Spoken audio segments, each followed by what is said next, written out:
So it gives me great pleasure then to introduce Peter to give his talk tonight on how marketing is changing graph theory. And I did see a previous talk he gave for the early career mathematicians group at the IMA, and it was an excellent talk, so I no doubt this is going to be great too. So off you go, Peter. Well, thanks very much, Stephen, and thanks for inviting me along to give this talk this evening. I presume everybody can hear me. It's always a little bit disconcerting to start these things off, but I'm assuming if maybe somebody could just sort of wave or put a smiley face up just to show that you guys can hear me. If that's all fine, I'll crack on. That's brilliant. Thanks very much. So, as Stephen said, I was asked to do a talk at the Early Career Mathematicians Conference in Leeds last March, and that talk was entitled How Graph Theory is Changing Marketing. And what I thought I'd do this evening is sort of extend that talk a little bit, give you some updated case studies, and also discuss in a little bit of detail just how the world of marketing and advertising is starting to influence some of the research that myself and my colleagues are doing in the world of graph theory and dynamic networks. So I hope what I've got to say this evening will be of interest, and please feel free to ask questions at the end. And without further ado, I will kick off. So hopefully navigating through these slides will be relatively straightforward. There we go. So advertising is all around us.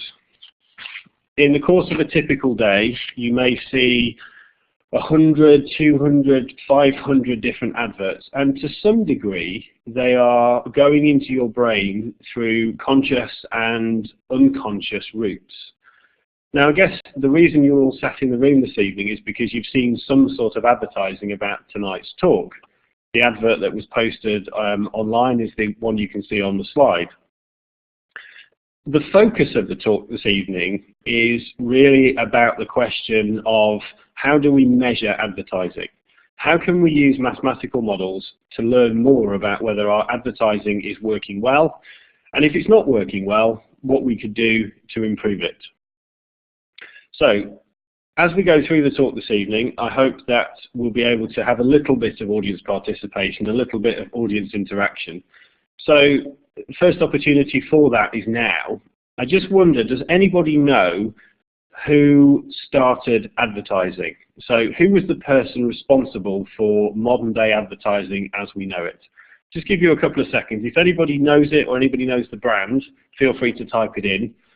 If we don't see anything in the next 2 or 3 seconds, then I'll move on and give you the answer. But I'm just interested to know if anybody is aware of the father of modern advertising. Okay. Unilever. Close, not quite close enough. It was what we'd call an FMCG brand. It was a sort of consumer brand. And the answer is Pears soap. So the person that we often credit as being the father of modern advertising is Thomas Barrett. And he famously said, any fool can make soap, but it takes a very clever man to sell it. So Thomas Barrett worked for the Pears soap company, and one of the most important things that he did was come up with the idea of using slogans. His slogan, "Good morning, have you used Pears soap?" was very famous in its day and actually continues to this day as to be used as an example of an advertising slogan. One of Barrett's biggest ideas was that the use of a strong brand could be very helpful in people purchasing products. He was also a big believer in constantly re-evaluating the campaigns. But in his day, that re-evaluation was very qualitative. So the re-evaluation was based on some fact, but intuition. It was based on gut feeling and a sense of whether they thought it was working. Today, nearly 100 years later, we're actually getting to the position where we can measure these things much more scientifically, and that's where the mathematics comes in. So just picking up on that statement for one more time, any fool can make soap, it takes a clever man to sell it. Now, one of the most used phrases in marketing is that 50% of my marketing works, but I don't know which 50%. Now, you can take that a little bit further and say it takes a cleverer man to measure all this properly. Now, what we're seeing in the 21st century is a real appetite by marketeers to want to understand their campaigns in greater detail and to be analysed in such detail that allows us to understand what was working and what wasn't working.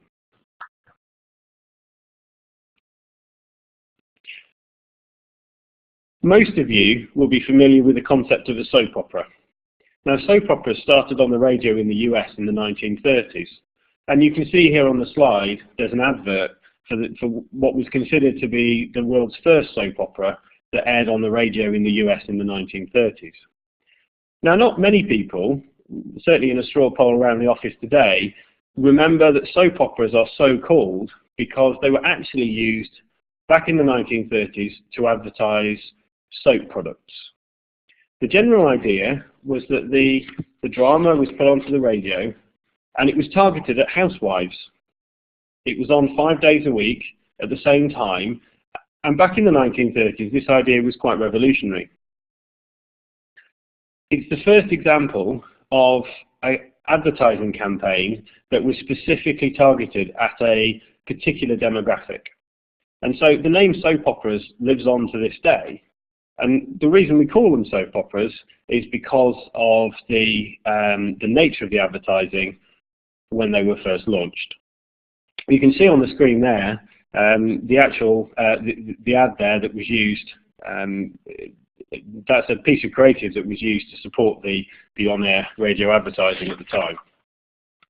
Now, soap operas have come a long way. The format arguably hasn't changed a great deal now that they're on TV.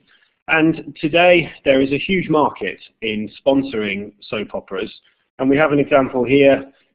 Most of you will be familiar, I think, with Coronation Street. We see here an example where Compare the Market, in association with Gary Barlow, used the sponsorship of Coronation Street to great effect. This particular graphic refers to a campaign that was run in 2013 into 2014.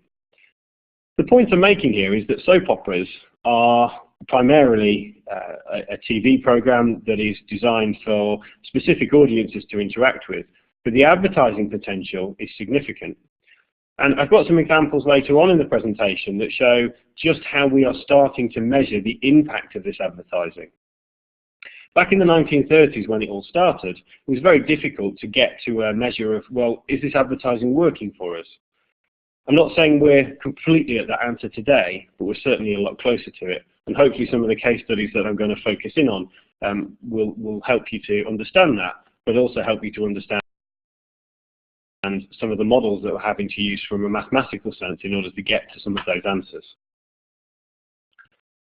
If we go back to the 1940s, this graphic that's on the screen was the first ever TV ad. It aired in 1941 and it was for Bulliver watches. Now, Bulliver were quite an innovative company. In 1919 they had their first complete range of watches for men, which at the time was unheard of.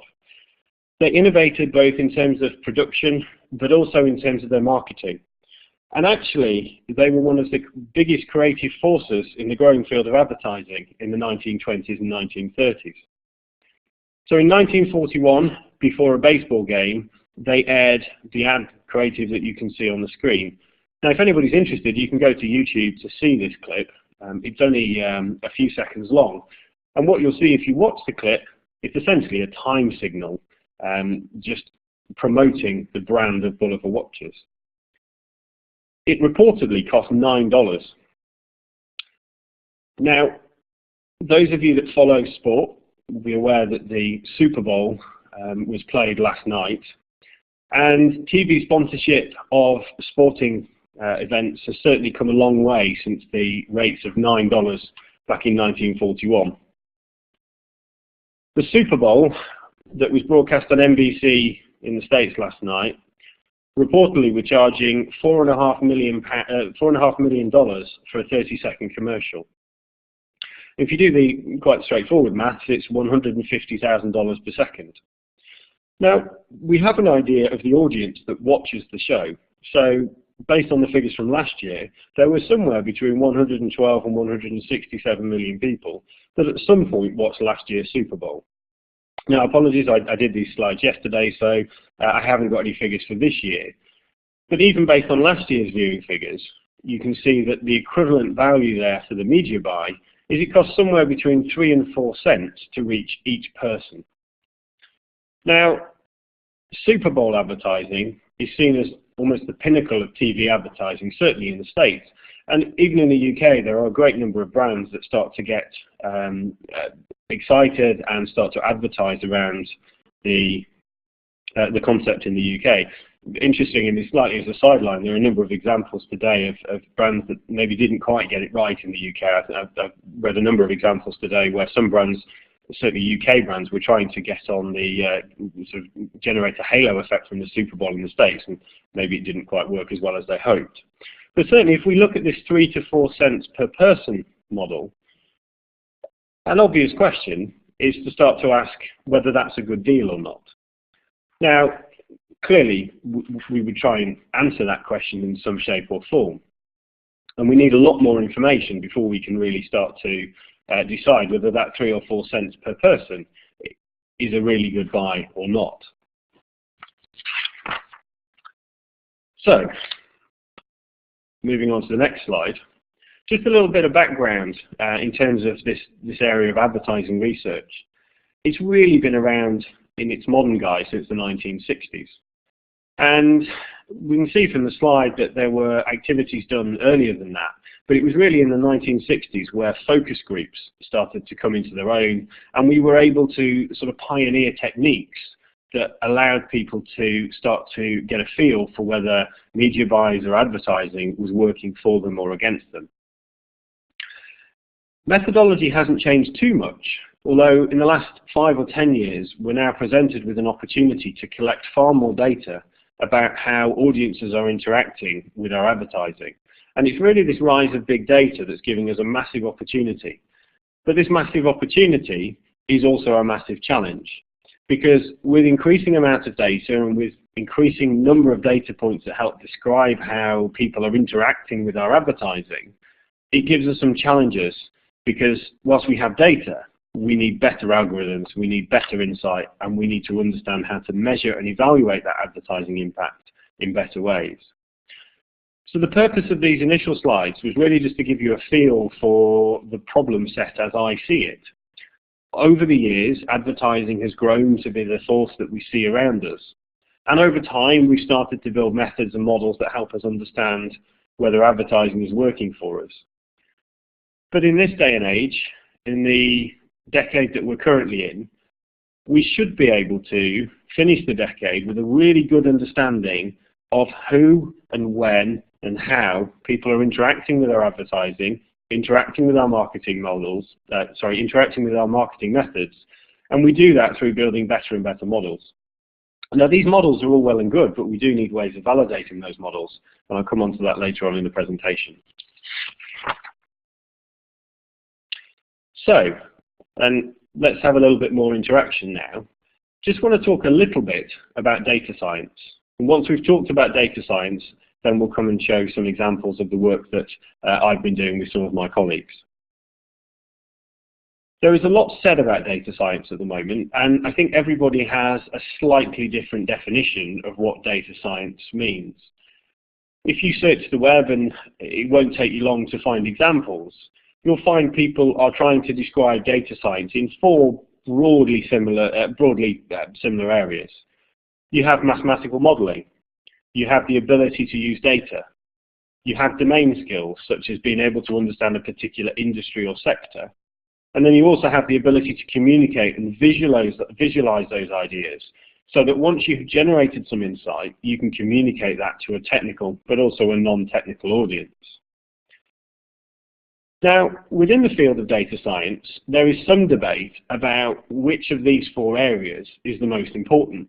And I'd invite the room to just help me understand which of these 4 areas is the most important. So hopefully, if the technology works for us, I'd like to use A for mathematical modeling, B for data skills, C for domain skills, and D for communication and visualization. So I hope Stephen can help me here, but I'd very much like you to hopefully answer that question by selecting A, B, C or D, and we'll just give you a few moments to see what the room thinks is the most important part. So if you could answer that question now, and then we'll see what people think.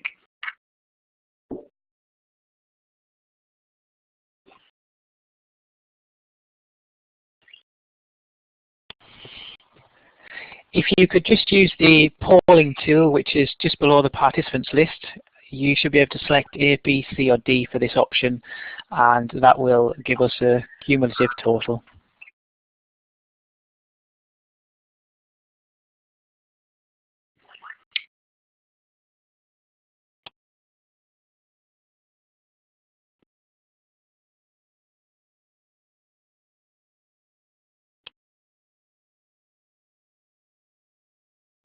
Okay. Well, thanks for that. It looks like the people in the room have ranked things in this order. So it looks like well, there we go, thank you. The most popular is mathematical modelling. After that, we have communication and visualization. Then we have data skills, and then we have domain skills. And I think, broadly speaking, that matches what people think. Although what I would say is that there is an open debate at the moment as to whether these 4 skills are equally as important. And I guess the difficulty we have is that almost no one person can be an expert in any of these 4 areas. And I think for me, data science is about finding individuals who have some proficiency in each of these 4 areas. So a great example would be that somebody who is a data scientist will be able to hold their own in any of these 4 areas, but maybe has a proficiency in one or more of those areas and becomes almost a specialist in that area. Now, I read another article this afternoon which was suggesting that data scientists need splitting into 2 more categories, those that are strategic and those that are operational. And I think the point was being made that strategic data scientists are those that are very much looking at problems from the organization from top to bottom. So they are deciding the questions that need asking in an organization, and then the operational data scientists are deciding almost how to go about answering those questions. So in short, there is no real answer to this question. I think it's personal preference. But I think what's clear from talking to people is that data science is, to some or more degree, all of these things, with the individual maybe having a specialism in one or more areas. Now, I class myself as a data scientist because I'm a mathematician. Traditionally, I've spent time working on mathematical models. I also have spent many years working with data and databases.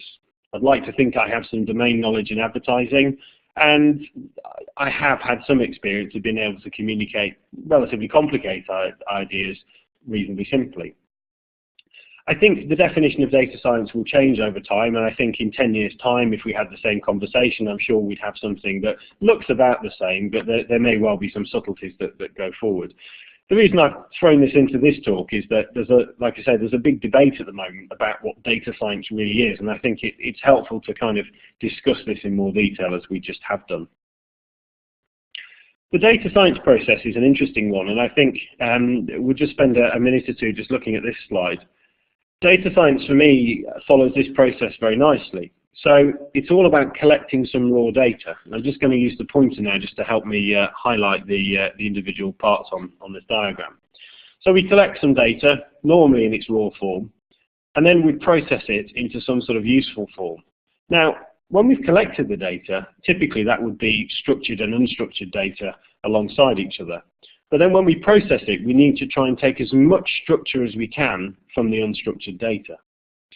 Now, every data science process I've ever been through, there always is an exploratory data analysis piece to be done before we can start to formalize the algorithms and the models that we might like to use on that data. A key part of the data science process clearly is the modeling and the algorithms, but we can only do that once we've had an exploratory analysis of the data, and then we've cleaned up the data to remove any anomalies or any parts of that data that might make the modeling process harder or more inefficient. Now, I'm going to talk to you a little bit about Twitter data in a second, so data that comes from the social networking site Twitter. And just to give you a concrete example, we take in, at Bloom, we take in the raw data from what's called the fire hose. So as soon as a tweet is posted, it falls into our system, and we have that raw data packet that represents that person A has tweeted this thing at this time. Now, the format that we get that data in is quite a standard format, shall we say. It's in a particular industry standard that means people can work with it from company A to company B. What we need to do, though, is we need to take that data and actually turn it into something which our algorithms can work with, and that's where the processing comes in. But an important part of the Twitter analysis that we do is to remove the spam.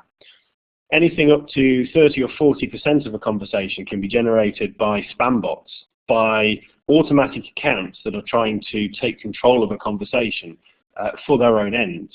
So it's very important whenever we do any kind of analysis that we can clean out that data so that we don't start to make decisions based on what's essentially an automated process designed to disrupt and make our systems more chaotic. I'll talk to you in more detail about the algorithms and the models that we use, and certainly in a second you're going to see the communication that we go through to communicate the ideas. As much as I took this diagram from Wikipedia, as you can see the reference there, I do think it's actually a very good representation of a data science process. And I think my sort of tip for the future, if you like, is that each of these sections will start to split out into their own disciplines, and we'll get specialists in each of these separate areas. So, here is the meat of the talk, I guess. How do we use social data mining to value the advertising? That essentially is the question that we've been asking through this talk. Before I get into the detail though, I'd just like to take you back to 2010 and a project that KLM ran in the autumn of 2010. The quote that's on the screen here was from KLM themselves, and they said they asked how they could use social media to make their customers feel special. Now, we could spend a long time discussing why they may wish to do that, but let's take at face value the fact that they wanted to use social media to spread their brand messaging, ultimately so that more people could see KLM's message, but also so that they got a positive feel-good factor around the brand on social media. So what KLM did was they found people who had checked into Schiphol Airport using Foursquare or a number of other platforms. And what they did is they found people that were waiting for specific flights. And there's an example that's on a video that you can find on YouTube, and the link is there on the slide for you. In that example, they find a number of passengers, but one of the passengers was on her way to Rome to take part in a running race, a marathon. And what they did is they gave her a running watch. It was supposedly what we call a random act of kindness. This lady was not expecting it, and so when she received it, she was delighted. And the idea was that that would then generate noise on social media. By noise, what I refer to is that people would start talking about it, it would generate some interest on social media, and in that context, KLM would get the positive brand association that they were hoping for. Now, the campaign itself was very successful, and at the time, I said to my colleagues, there must be a better way of getting maximum success from this project. And when we sat down to analyse how we could do this better, we realised that understanding how people are connected and understanding how conversations are connected was crucial to being able to optimise that spread of messaging around social networks. At the time we were investigating it, what became very clear is that if we could build up a social graph, a graph of interactions between people and content, that content would often include brands. And so what we could start to build up of was a picture of how brands and individuals were interacting and what content was driving that interaction. It then dawned on us that actually if we understood that and we could see that evolving in time, there would be metrics and quantitative information we could get from those networks that would allow us to get to some basis that would allow us to value the effectiveness of that advertising. So we have a Venn diagram here that is nothing more than a four-way Venn diagram. But what it starts to demonstrate is that if you take four people, there will be connections that all of those four people have in common, potentially. Certainly if you were to take an office environment or a university environment, it's very likely that you would find a very small set of people that know everybody else, if you've only got four people as we have in this context. And so a lot of the work that we've done has been investigating these community structures and looking at the overlaps between communities. Because if we can understand how communities are interacting with our content as a brand, we can start to see the audiences that we're communicating with and understand whether what we're doing is working or whether what we're doing needs more help. So if you go back to the soap opera example that I presented at the earlier part of the talk, those soap operas were specifically targeted at housewives who were listening to the radio whilst doing their housework. And so the advertising was specifically targeted at them. What we're trying to do here is understand the communities that we are targeting our messaging at. And if we can see those communities change and respond to our messaging, we can start to learn about whether it's working. So here we have a diagram which looks at a conversation to do with transatlantic air travel. Let me just explain to you what you're looking at. This is essentially a visual representation of one of the social graphs that we've built. And what you can see is clusters of individuals forming communities. Now, at this resolution, it's difficult to see the individuals that make up these diagrams. But what you have here are individual dots that represent people, and the lines between them are the known connections between these people through social media. Now, how we build these graphs is a hotly debated topic, and is something that we've debated long and hard. But ultimately, what we have here is a set of connections that are based on the interactions that we see through social media. So it could be that somebody's following somebody, it could be that somebody's responding to somebody. There are a whole range of factors that go into building essentially this network. But what we can see is, broadly speaking, in this part of the diagram, we have the transatlantic airlines. So what we can see, we have Delta here, we have Virgin here, and we have Air France over here. Down here, we have another community, and these are people who are taking pictures of planes. So if you go onto Twitter and search for various hashtags, one of which is hashtag AvGeek, AVGeek, you'll find numerous people who are taking pictures of planes taking off and landing and taxiing.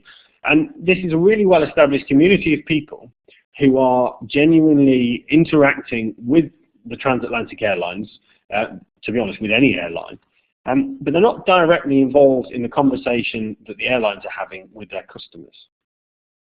So one of the important things we can see from this diagram is just the disconnection between the brands themselves and the people who are talking about them. Now, in one sense, this isn't particularly unexpected in this particular example. And really, this slide is in this presentation just to start to introduce you to some of these diagrams so that I can use them in future slides as we go through the talk. So this particular slide was actually done for a piece of work that we did on behalf of one of our clients. And it was done on behalf of Virgin Atlantic and Delta.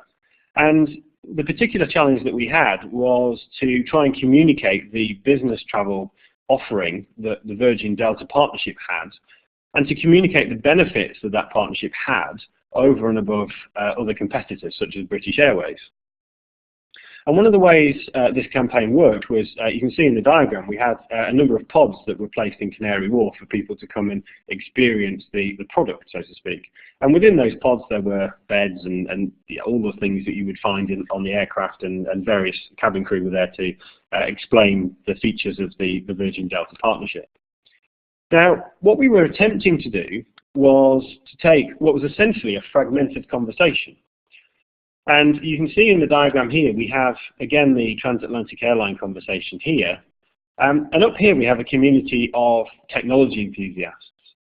And one of the insights that we had was that one of the target markets for this particular campaign were the tech community that were regularly flying between London, New York, and San Francisco.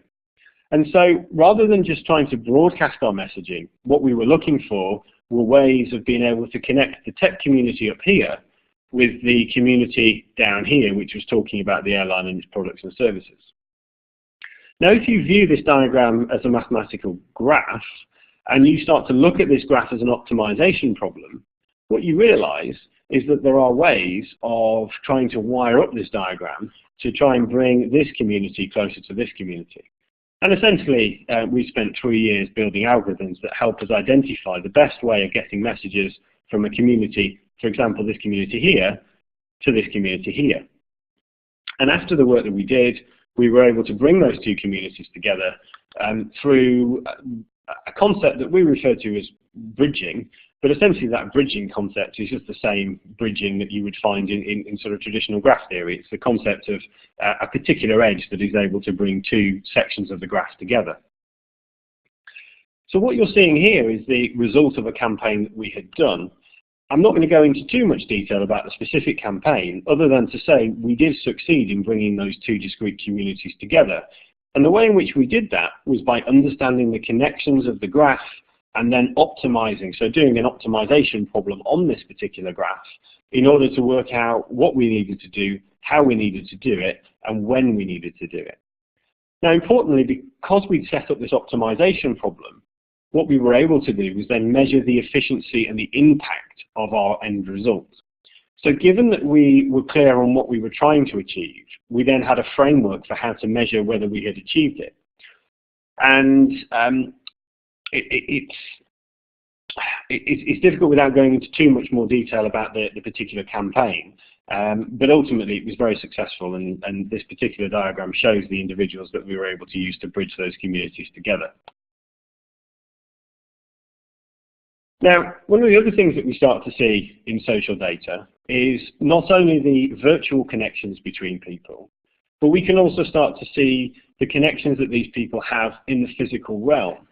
So this particular diagram is showing you the behavior of a certain set of Twitter users as they move around the city of Leeds.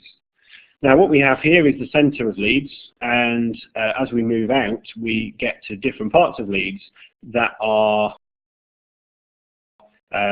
sort of more frequented in the evening and more frequented earlier in the day. Now, the real reason for showing this particular slide is to demonstrate that not only do we have data from the virtual realm, but we can start to connect that with what people are doing physically. And what that does for us is it actually gives us an extra layer to the analysis that we're able to do.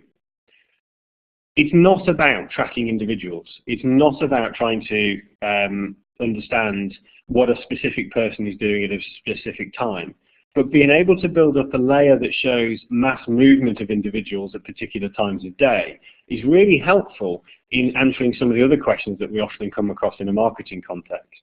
So where should we put our branches? If you're a retailer, where should we open our shops? If we can start to see the movements and behavior of people, then we can start to optimize the things in the physical world in much the same way that we're optimizing things in the virtual world. Now, this particular diagram is looking at the impact of another campaign that was run, and this time it was run by Yorkshire Tea. And the campaign itself was called Tea on the Train, and very simply it was a campaign that was designed to raise the awareness of the quality of Yorkshire tea. Now, what they did is they took 200 people on a train from York to London.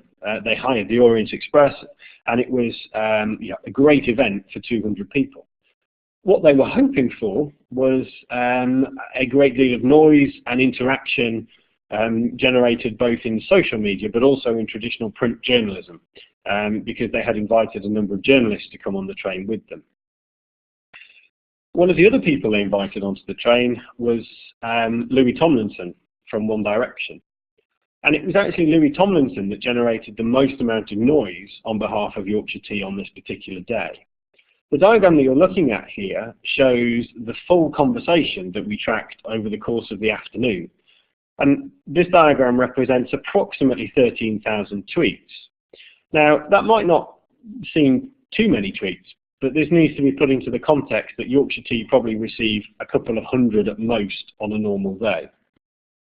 So 13,000 in an afternoon was clearly, certainly seen as a large number of tweets to be received, and certainly there was a large volume there. Now the colour of the diagram here is very important.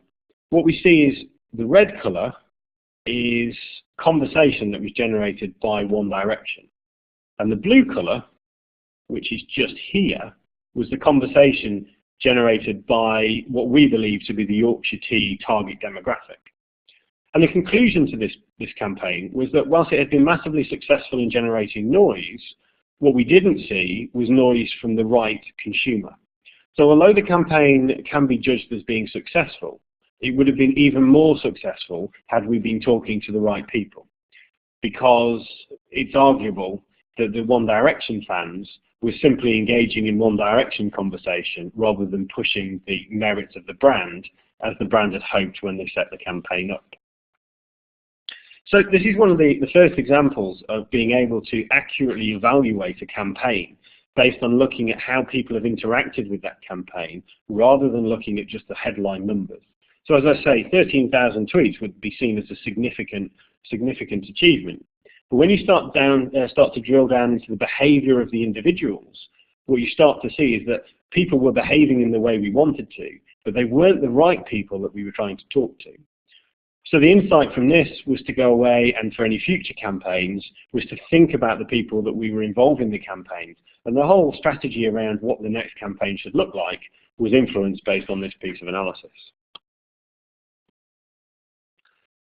Now, I have another example, which was based on the Lego movie, which was probably one of the biggest movies of last year, actually. If you've not seen the movie, it's a fantastic movie, and although the logos on the screen might suggest it, actually I'm not being paid to say that by anybody in particular. It's just a fantastic movie. Now, to promote the movie, Lego took over an entire ad break on ITV. So on a Sunday evening, in between during the ad break on Dancing on Ice, Lego remade 4 ads, and you can see the 4 ads that they made here. So we had a remake of Vinnie Jones doing CPR. We had Brian the Robot with Confused.com. We had BT and the BT Infinity ad, and then we also had a Lego Lenny Henry, who was clearly sleeping in a Lego Premier Inn bed. And our job in this context was to use some of the methods I've been describing to help value the impact of this advertising.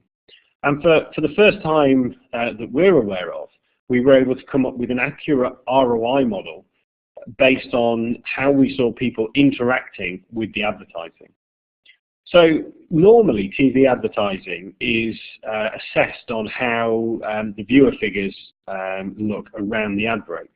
So you may be familiar with Barb, which is the sort of research panel, if you like, that gives out the accurate figures about who's watching which TV program. And so the advertising is essentially valued on how many people were watching the show. What we were able to do, though, with the social data was demonstrate the change in the conversation that occurred from the ad break actually airing. And you might think this is a little bit strange, a little bit unusual, but what we are seeing is that audiences now treat the ad break almost as an extension of the entertainment.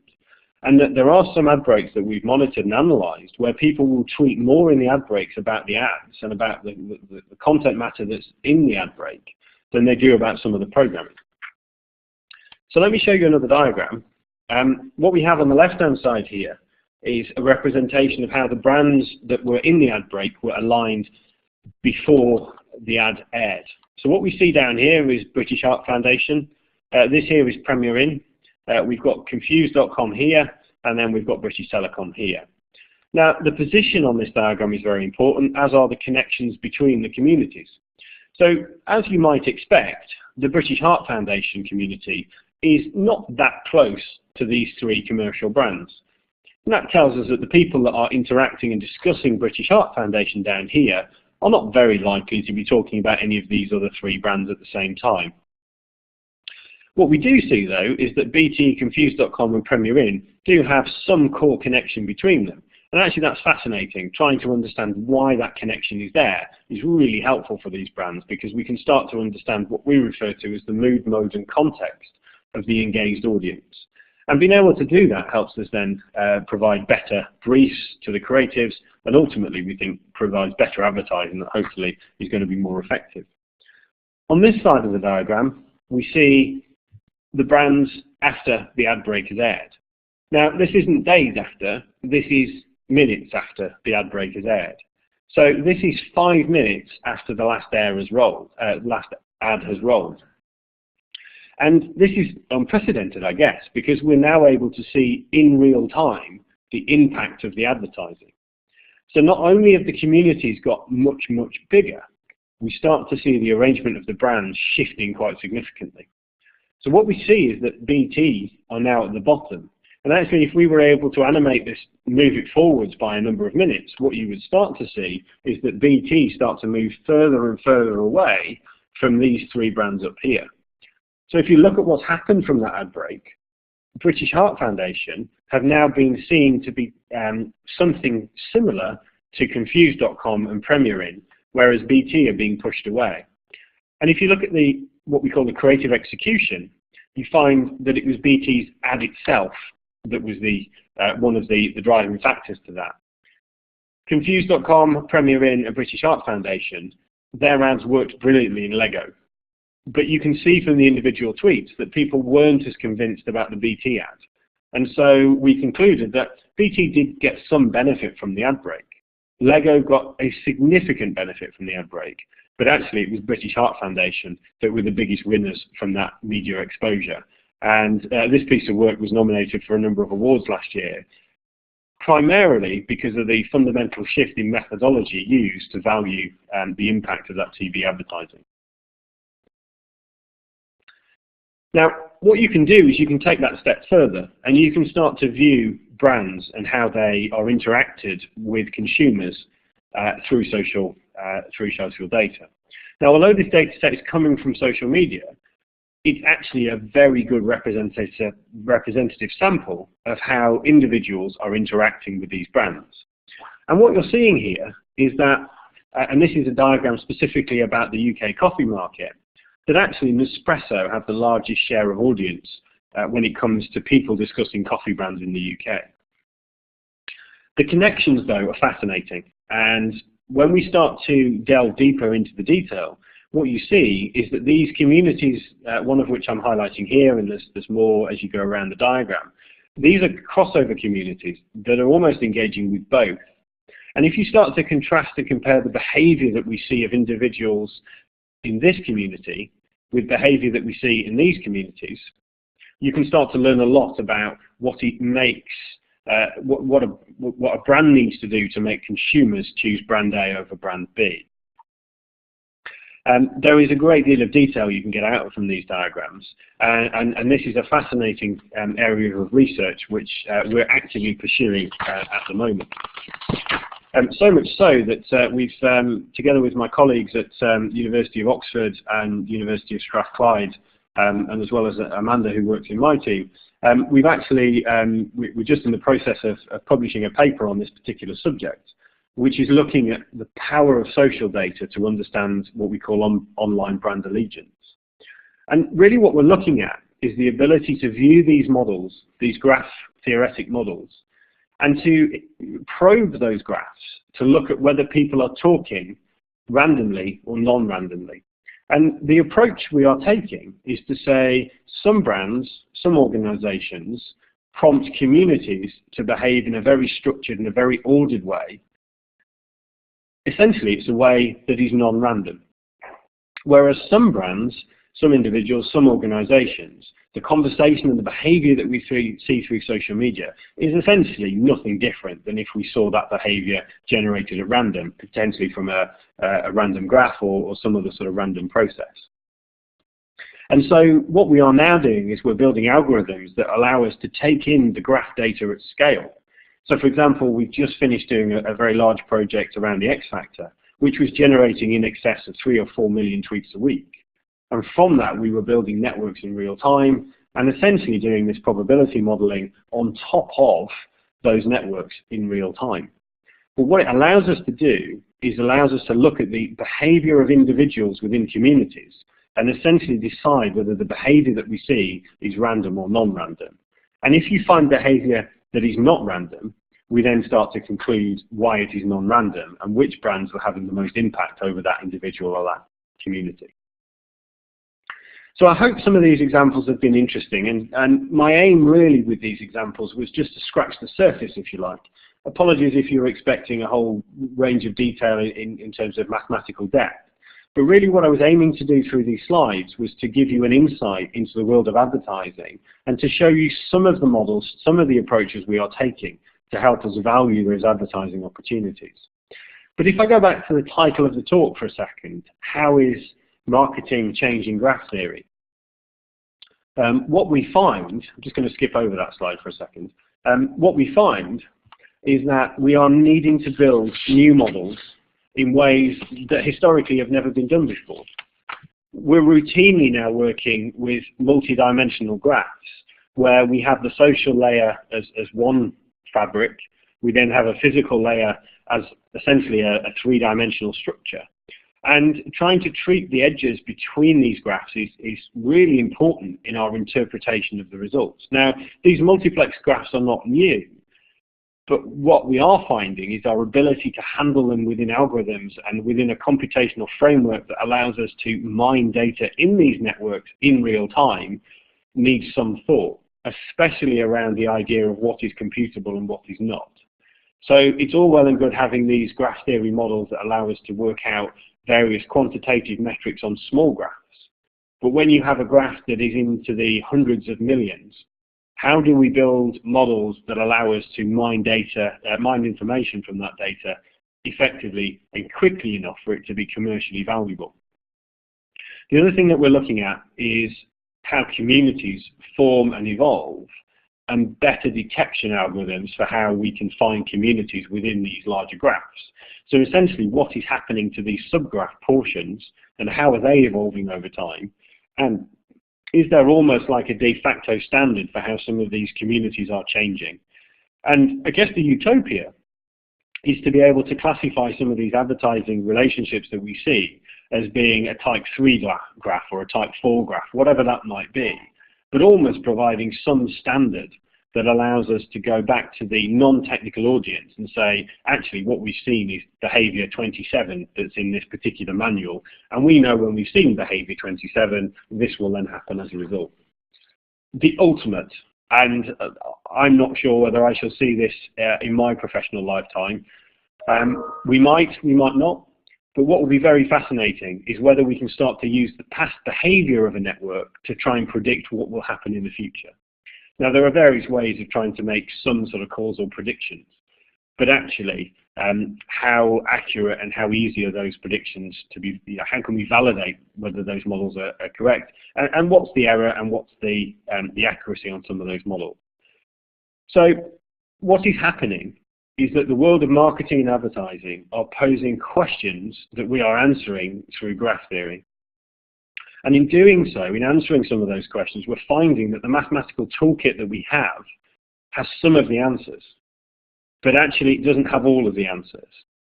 And what's fascinating for me as a data scientist that sits between the two camps of mathematics and data and advertising is that actually we're looking now to collaborate in a way we've not seen before to try and help each other answer those questions.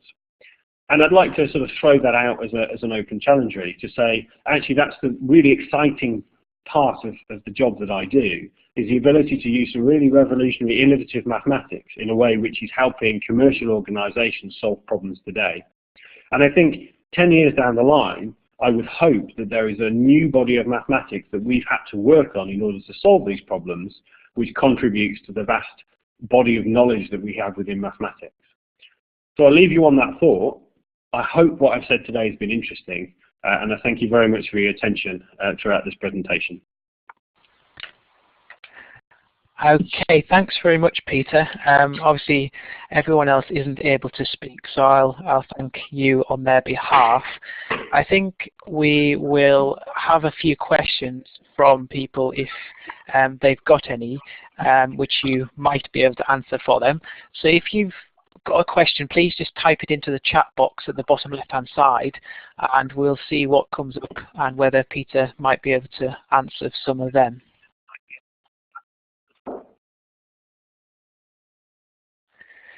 Just in the meantime, perhaps I'll start you off with a question whilst people think of one of their own and type it in. Do you have a kind of sense of how many opportunities there is in industry to do this kind of job that you do?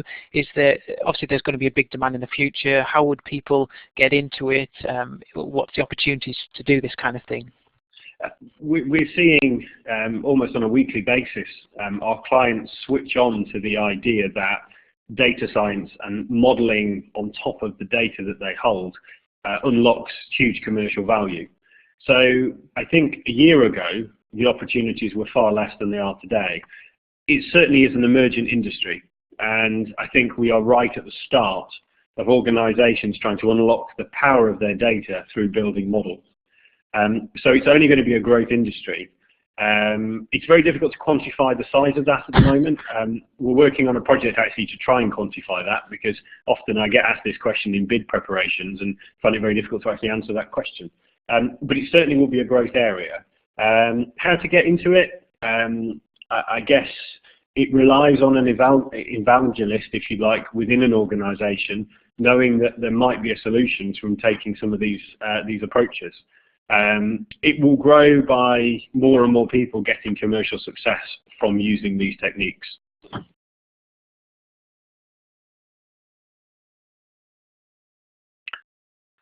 Shall I answer the question that's been asked there by Alex? Shall I take that question? Yes, yeah.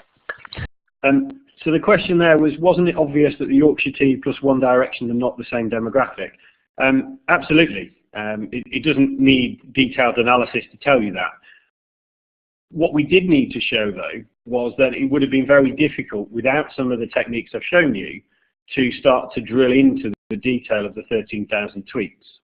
So it would have been very difficult for somebody to realistically say of those 13,000 which were in the One Direction camp and which weren't, had we not gone through a community detection process to identify the cause and effect of certain people tweeting and then certain people retweeting. So absolutely, they're certainly not the right demographic. But it's only when you start to do some of the analysis that I've shown you that you start to see the level of detail that's required to be able to demonstrate that actually the campaign wasn't as successful as you might have thought. Does that answer your question? If it doesn't, feel free to ask me another question. It's fine to. Brilliant. Thank you very much.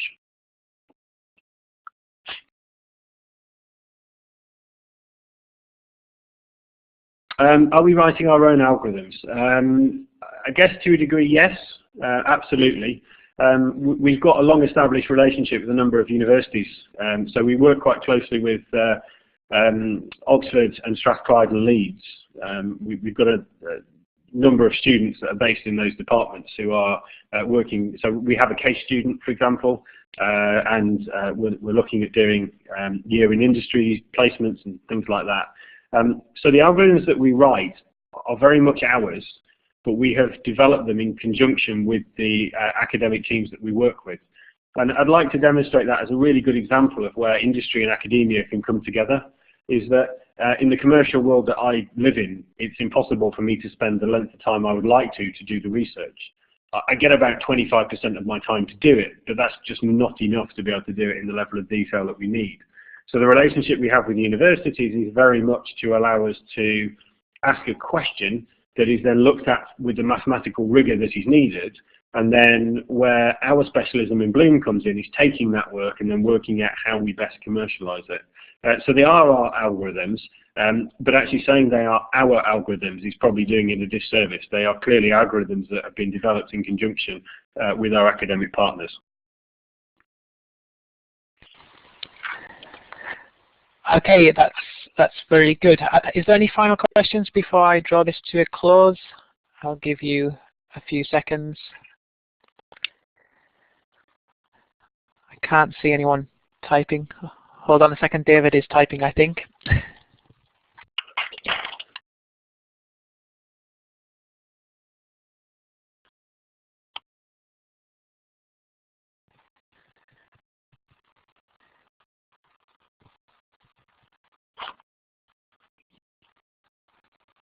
it is indicating that David has got a text box typing action, so I'll give him just a short while to type it. It does feel like longer in this real-time environment.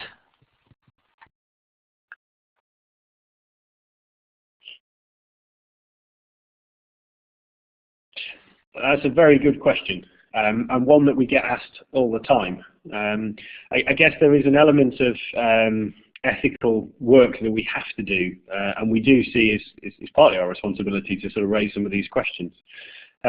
The intrusive advertising is something that happens. Certainly spamming is a consequence of the rise of online advertising. Interestingly, we're working on a project at the moment which we refer to as the data mutual, which is very much looking at how we put the control back in the hands of the consumer to make a decision about the advertising that they wish to receive in return for those benefits. So as advertising becomes more targeted, the advertisers know more about you. And actually that's powered to a degree by you leaving data points about yourself as you go about your daily life. So that could be online, or it could be through physical interactions in a store. And at the moment there's not really that much of a control framework in place for deciding that actually you want to go completely unhidden, or actually you're very happy for advertisers to use all those data points about you in order to give you very, very targeted advertising. So in response to your question, absolutely it's something that the industry as a whole has to respond to. And I think there are some very innovative solutions to that, where the control can be put back in the hands of the consumer. If you're interested, there's a website that's ourdatamutual.org. And take a look at that, because actually I think a large part of the answer to your question you could probably find on that website, and that's a project that we're quite involved with here at Bloom. So yeah, it happens, and we need to find ways of making sure that individuals are in control of the advertising that they receive, whilst balancing that with the needs of the advertiser.